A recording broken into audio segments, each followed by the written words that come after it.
Está começando agora mais um episódio do podcast Histórias que Viajam.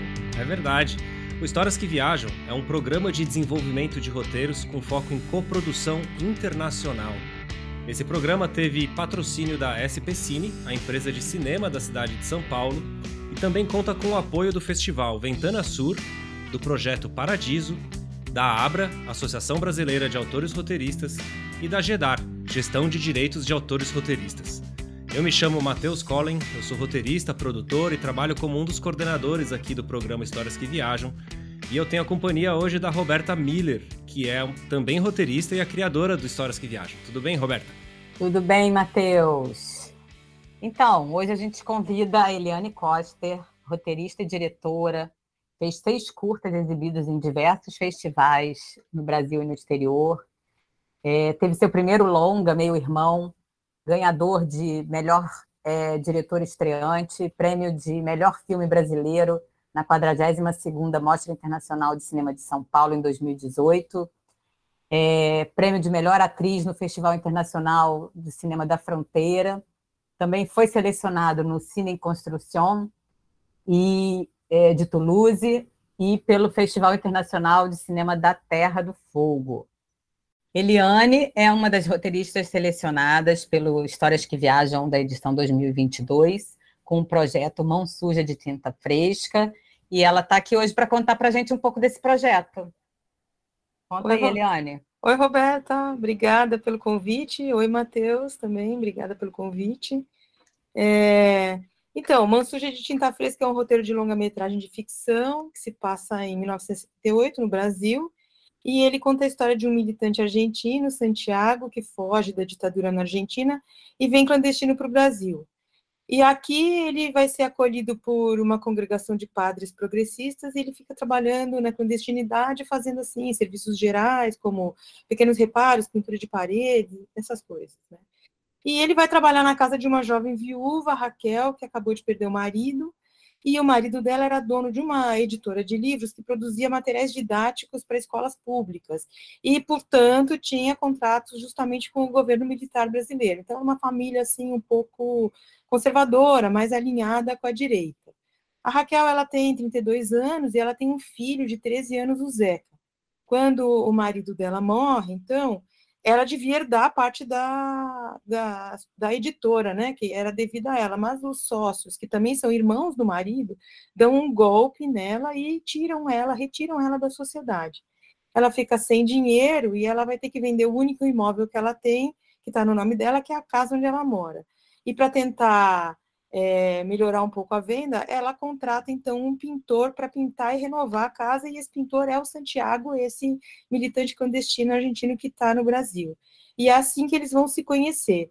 E esse contato, ele vai criar uma aproximação entre os dois, e vai surgir uma atração entre eles, e essa atração, ela é tanto pelas diferenças, né, como, por exemplo, a diferença de idioma, que cria pequenas confusões, ou de classe social, que coloca contradições, né, revela determinados preconceitos com os quais eles vão ter que lidar, quanto também pelas identificações que eles estão vivendo, né, a insegurança com o futuro, por motivos diferentes, mas o mesmo sentimento, né, impotência diante dos golpes, né, sofridos, ele na Argentina, ela aqui pelos sócios e tal. Então, essa intimidade entre eles, ela vai crescendo, ela se torna um romance. Só que, como ele é um militante argentino, que ele está sendo, né, perseguido na Argentina, ele está sendo visado, ele bota a proximidade, bota a vida dele, da Raquel e do filho em risco, né? Porque ele justamente está nesse momento clandestino. O filho, ele vai ter um papel importante, por quê? Porque ele não quer a venda da casa, né? O Zeca não quer a venda da casa, onde ele sempre morou, onde ele nasceu, era a casa do pai, que acabou de falecer.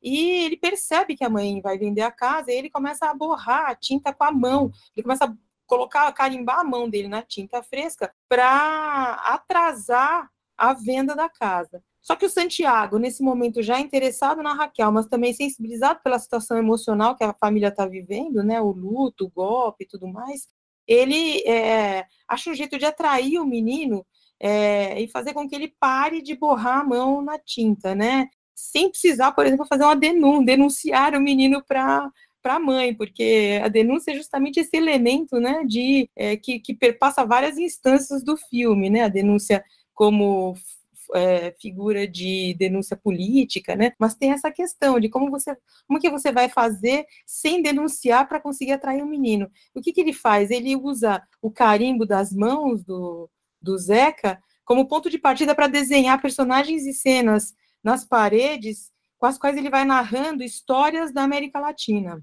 episódios da história da América Latina. E aí o Zeca fica muito impressionado com os desenhos, né? No primeiro momento ele até se isola, foge um pouco e tal, mas aí ao longo dos dias, né, o Santiago continua desenhando nas paredes e vai atraindo o menino com as histórias e eles se aproximam. Esses desenhos acontecem sempre no período da tarde, no momento em que a Raquel, a mãe, está fora de casa, fazendo um curso de capacitação para tentar conseguir um emprego, né?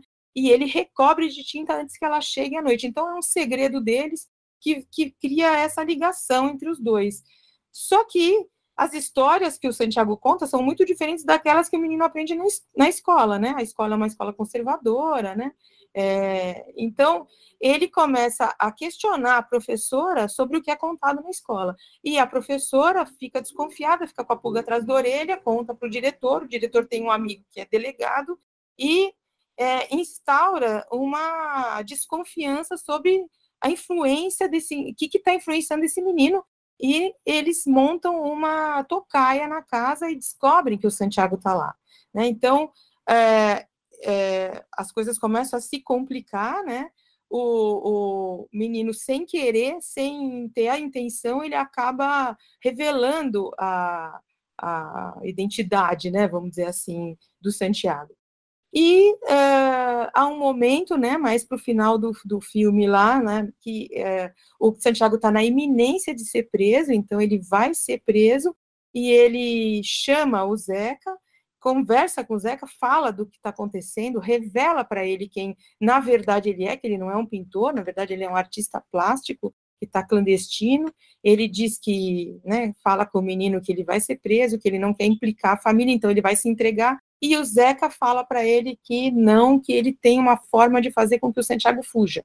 Então ele dá a possibilidade de fuga para o Santiago, e o Santiago aceita e foge.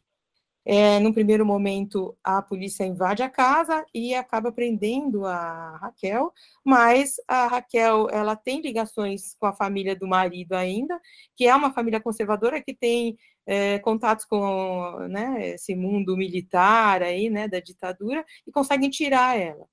O tempo passa rapidamente, ao final do filme tem uma passagem rápida de tempo que vai contando por meio de notícias de jornal, né, vídeos da época, assim, a abertura política, então as diretas, a abertura, depois logo as diretas já, o Carlos cresce, a Raquel consegue um emprego, né, e faz faculdade, e ele vira um cartunista, né, ele vira um desenhista e tal.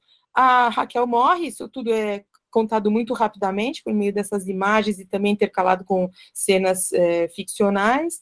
A Raquel morre e o Carlos, então, já tem uma outra família, já tem um filho pequeno, de 8 anos e tal. Ele contrata um pintor para pintar a casa da mãe e vender. E esse pintor, então, antes de pintar, descasca as paredes e os desenhos aparecem, ele chama o Carlos lá, o Zeca lá, que vai até a casa e, olhando esses desenhos, ele vai rememorar todo esse momento da vida dele que, na verdade, fez com que ele mudasse de ponto de vista, de opinião, de forma de se colocar no mundo, né?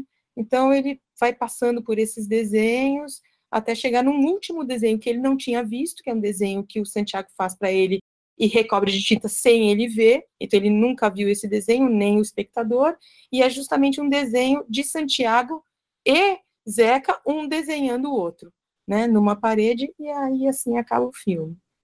Não sei se deu para entender. Não, deu sim, foi ótimo aqui o resumo que você fez aí, o pitching que você fez da história. E o que eu acho bastante legal desse projeto é esse contexto que você criou para poder passar algumas coisas da história da América Latina, né? e ser justamente essas histórias que acabam, de alguma maneira, aproximando o Santiago do Zeca. Eu queria que você falasse um pouco sobre esse contexto, quais são essas histórias que você vai colocar ali, o que você está pensando a esse respeito? Então, a gente tem, hoje em dia tem muito uma revisão, né, sobre o que se conta e como se contam as histórias, né, tanto da América Latina, como, sei lá, no Brasil, que é muito forte, né, a história da África, ou a história dos escravizados no Brasil, né, esse ponto de vista, ele está sendo revisto, né, então, a ideia é um pouco isso, né, por exemplo, uma das histórias que eu gostaria de contar é a resistência indígena à colonização espanhola, né? Como que esses indígenas, sobretudo do sul do país, né, como que eles conseguiram resistir, como eles foram massacrados também, né? Mas qual é o legado deles hoje em dia, né? O que essa resistência representa para a gente hoje? É um pouco diferente de ver o indígena como um passivo, né?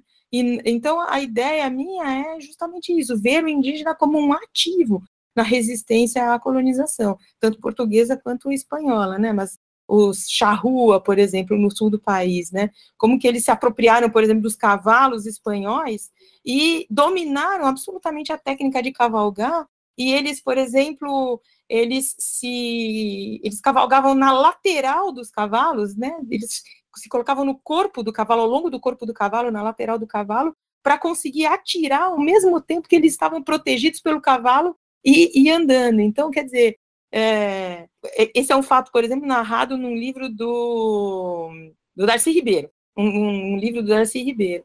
Então, são histórias que eu acho que a gente precisa resgatar. Outra história importante é a Guerra do Paraguai. A Guerra do Paraguai, ela é muito, muito mal contada, né? O Brasil teve um papel bastante danoso, né, para o Paraguai, né, e mesmo para o Uruguai, para a Argentina, na relação ali da Guerra do Paraguai. Então, são histórias que a gente precisa, sei lá, rever, vamos dizer assim. Então, é uma oportunidade, né, de falar um pouquinho sobre isso. Sim, e até oferecer esse outro ponto de vista, né? Que nem você comentou sobre a história dos índios. Quando você estava falando, eu me lembrei que na escola que eu estudei, que tinha uma pegada um pouco militar, assim, de como a gente devia se comportar e tal. Eu lembro, assim, vagamente das aulas, mas eu não tenho essa memória das aulas de história de ser uma coisa que mostrasse realmente o lado dos índios desse modo que você comentou, né?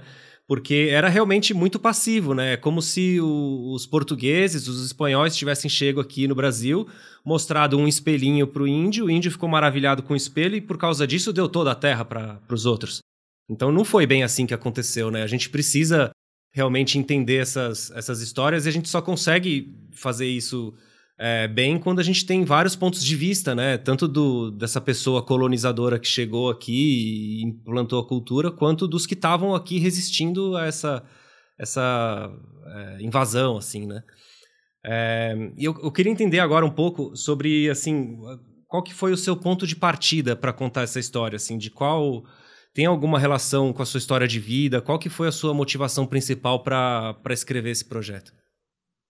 O projeto, ele vem de uma soma de influências, vamos dizer assim, né? Tem, sim, uma ressonância na minha vida. Eu escutei algumas histórias aqui e ali, como, por exemplo, a história desse militante que vem, houve um momento na família do meu ex-marido que eles acolheram um pintor que era argentino e que não sabia pintar, então que evidentemente não era um pintor de paredes, entendeu? Mas que foi contratado ali para pintar, e houve essa suspeita de que ele estava clandestino, né, na década de 70, por exemplo. E também essa história da editora, uma editora que é uma história também ligada à família do meu ex-marido, porque o pai dele tinha uma editora, não era uma editora que fazia contratos com o governo, era uma editora de material, fascículos, né, e livros de culinária, e livros de variedades, assim. Mas, enfim, é isso, uma relação um pouco complicada entre os sócios, entre eles, enfim. Então eu fui extraindo daqui e ali elementos e montando, sabe, a história. A questão dos desenhos, os desenhos vêm, por exemplo, também de uma influência importante do cinema, uma referência importante do cinema que, para mim, é o filme Herêndira, do Rui Guerra.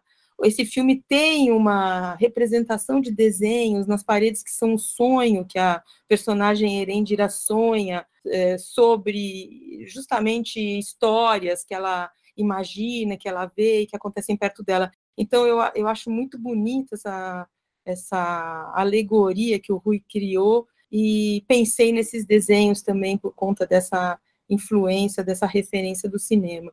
Então, assim, são elementos que vão se somando, e num determinado momento a história aparece. Isso acontece, e essa é uma forma minha de criar histórias, de todas as histórias que eu crio são assim, entende? Eu fico, às vezes, durante anos com algumas referências, com alguns elementos, com algumas pequenas historinhas que, num determinado momento, como se fosse um quebra-cabeça, assim, elas se encaixam e cria-se uma história inteira. Então, é um modo de criar meio já muito consolidado dentro de mim. E esse projeto foi assim também. Muito legal. E essa parte da pesquisa, assim, porque você tem, né, logicamente, tem toda essa parte histórica que você vai abordar, isso eu imagino que deva demandar algum estudo, alguma pesquisa, mas também tem ali os personagens, né, que pelo que você comentou, algumas referências vêm dessas histórias familiares. Eu queria que você falasse um pouco no geral, assim, aonde que você foi beber essas informações, assim, como que deu esse processo de pesquisa do seu filme? Um pouco foi uma pesquisa, está sendo, né? Porque eu ainda estou nesse processo de criação, né?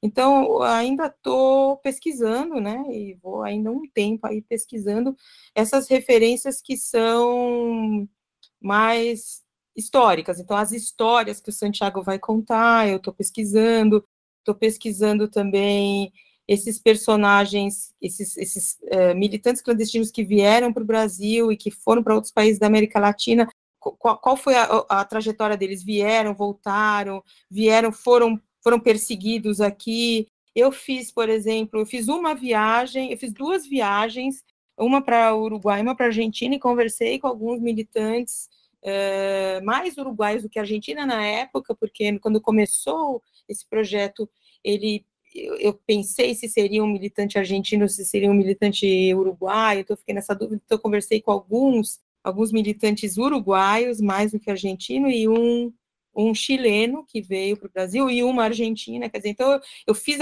algumas entrevistas com algumas pessoas, eu assisti muito material audiovisual, assim, então eu vi vários documentários também sobre a ditadura na Argentina e no Uruguai, e eventualmente no Chile, menos no Chile, mas eu vi vários filmes, li também alguns livros, artigos, também sobre, por exemplo, a trajetória do Mujica, que foi uma trajetória que teve relação com os montoneiros, enfim, né, com esses grupos que teve militantes que vieram para o Brasil, ficaram, depois retornaram. Então, eu estou pesquisando, eu não acabei, nem sei se acaba a pesquisa, né, mas eu vou continuar pesquisando também isso.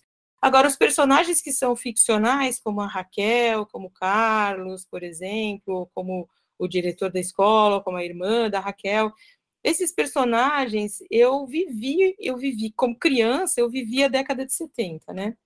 Eu era criança na década de 70. Então, eles estão muito na minha pele mesmo, entendeu? De ver minha mãe, minha tia, e os mães e os tios, e os primos, os parentes dos amigos mesmo, entendeu? E é um universo um pouco dessa classe média mesmo. Essa classe média que, enfim, na década de 70 estava em ascensão por causa do milagre econômico ali, entendeu? Então, e é conservadora, mas tem um monte de contradições também. Então, há uma parte conservadora, uma outra parte que não é conservadora. É muito múltiplo, realmente, né? E muito cheio de contradições. Como é nosso país, né? A gente está vendo isso na nossa frente aí, né? O grau de contradição que a gente tem que lidar em todas as esferas, em todas as instâncias, né? na política, na economia, na sociedade. Intenso. O Brasil é um país intenso. Eliane, eu gosto muito dessa história contada do ponto de vista do Zeca. Sim. Fala um pouco sobre isso, assim, como é que isso se desenvolveu, como é que o Histórias que Viajam está ajudando nesse desenvolvimento dessa história. Então, eu poderia ter 3 pontos de vista para a história, né? Eu poderia ter o ponto de vista do Santiago, o ponto de vista da Raquel, o ponto de vista do Zeca. Mas eu acho mesmo que o ponto de vista do Zeca é o mais interessante e é o mais importante, porque ele não está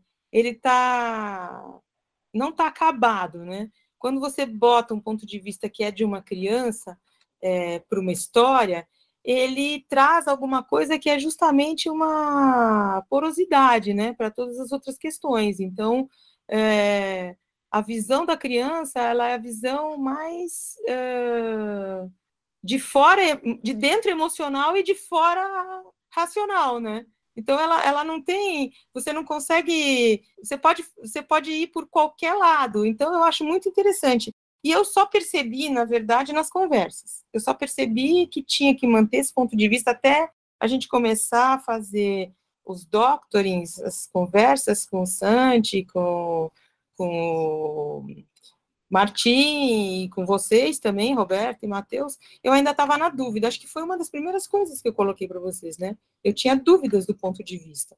E aí ficou bastante claro que tem que ser o ponto de vista do Zeca. Ele também é o ponto de vista que vai construir o futuro, né? Então, ele vai apontar todas essas contradições, o que vai acontecer no futuro está ali, né? O que a gente vive hoje está colocado nesse momento da história também, né? A gente é fruto do que se desenvolveu a partir desse fato que foi a ditadura militar brasileira e como ela terminou, o que aconteceu depois disso, entendeu? Então, trazer o olhar da criança eu acho essencial realmente. Interessante. E quando você, assim, fazendo uma pergunta já um pouco mais técnica, saindo do assunto da história especificamente, eu queria saber de você, assim, como roteirista, como que você trabalha a construção de uma história, né? Porque quando a gente vai escrever um longa-metragem, não é uma coisa muito simples, né? São muita pesquisa, muitas referências que você tem que ir juntando para montar esse quebra-cabeça, né? Eu queria saber, assim, como que você trabalha, assim, você gosta de, sei lá, ir escrevendo num fluxo contínuo de ideias e soltando as ideias no papel para depois organizar, ou você já é daquelas que já pensa a estrutura de 3 atos, onde as coisas vão estar, em pontos de virada? Como que é esse processo de escrita para você? Eu não penso em 3 atos. Nunca pensei em 3 atos. A história, ela, como eu falei para você, ela é um quebra-cabeça para mim. Ela vai acontecendo aos poucos e num determinado momento parece que é como se a coisa engrenasse e começasse a andar. É meio estranho falar assim, mas é bem isso mesmo, entendeu? Depois, o que eu faço é uma reescrita. E essa reescrita é intensa. Porque, na verdade, a estrutura geral do roteiro, ela vem assim, como eu estou te falando. Mas, depois, quando você começa a mexer nas cenas, aprofundar os personagens, confrontar a tua idealização com a pesquisa, né, com o que você vai encontrando como realidade na pesquisa, vai mudando um pouco. E aí, conforme você vai mexendo, né, nos personagens, a estrutura também vai se alterando. Então, aí sim é um trabalho de estica e puxa, sabe? É um pouco um estica e puxa, assim, você muda um personagem, muda um pouco a estrutura, aí muda um pouco a estrutura, altera um pouco o personagem, aí vem um dado da realidade e muda o personagem. Então, é um trabalho de intensa escritura e reescritura. Isso eu faço, faço como 10 versões, entende? Eu só vou ficar satisfeita com a última versão, assim, um mês antes de eu estar filmando. Entendeu? É assim, eu vou escrevendo, reescrevendo, e olhando, e reescrevendo, e modificando pequenas coisas, lógico, né? Não o arcabouço geral. E eu procuro também deixar um espaço para alguma coisa incontrolável, entende? Alguma coisa que pode me surpreender. Então, eu espero também dos personagens que eles, num determinado momento, eles façam alguma coisa que não está previsto e que eu possa me surpreender como autora, com eles mesmos, e que isso possa ser incorporado no projeto, entendeu? Isso eu acho que é essencial também.